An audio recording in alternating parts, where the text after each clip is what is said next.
Ang Korte Suprema ay binalaan ang mga nagpapanggap bilang mga tauhan o kaya ay opisyal ng kanilang hanay at para makapambiktima.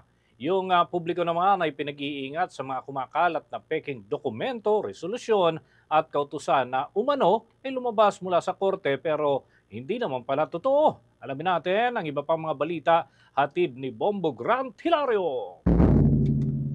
Binigyang babala ng Korte Suprema ang mga individual na nagpapanggap bilang mga tauhan, empleyado, opisyal o maging ang pagiging hukom para lamang makapambiktima. Kung saan, mismong si Supreme Court Chief Justice Alexander Gesmundo na ang nagpahayag ng kanyang pagkabahala sa mga insidente o kaso ng mga ganitong masasamang uri ng gawain. Bahagi sa kanyang mga sinabi ng makapanayam ngayong araw dito sa Baguio City, pinaalalahanan din niya ang publiko na huwag agarang magpadala sa mga natatanggap na mensahe o social media posts online. Aniya, ugaliing i-verify muna at iwasan ang basta-bastang paniniwala na totoo ang mga natatanggap na notisiya at iba pang court documents, lalong-lalo na sa online. Narito, pakinggan natin si Supreme Court Chief Justice Alexander Gesmundo. Sa mga kababayan kayo, huwag kayong basta-basta maniniwala sa mga notisya o subpina na natatanggap nyo at nakikita nyo sa social media posting na kayo ay inutusang pumunta sa hukuman para magpaliwanag sa anumang bagay. Siguraduhin nyo na ang notisya ay totoo at tama. Mag-verify kayo sa korteng sinasabi nila doon kayo pumunta.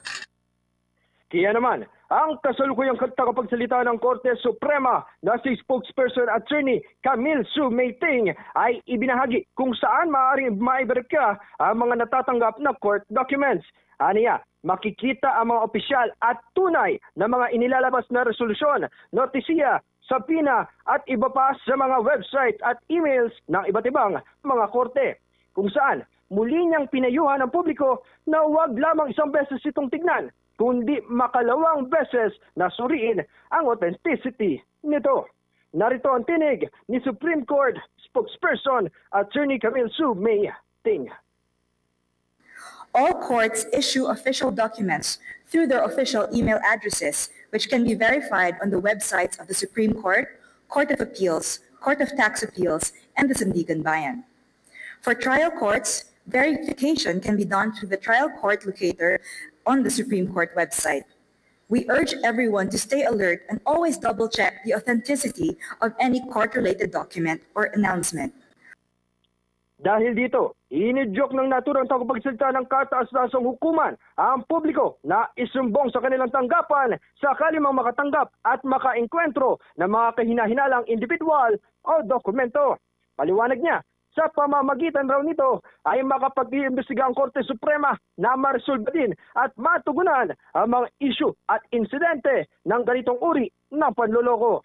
Live mula dito sa lungsod ng Baguio, Bombo Grant Hilario, nag-uulat para sa number 1 and most trusted radio network in the country, Bombo Radio Philippines, Basta Radio. Bombo!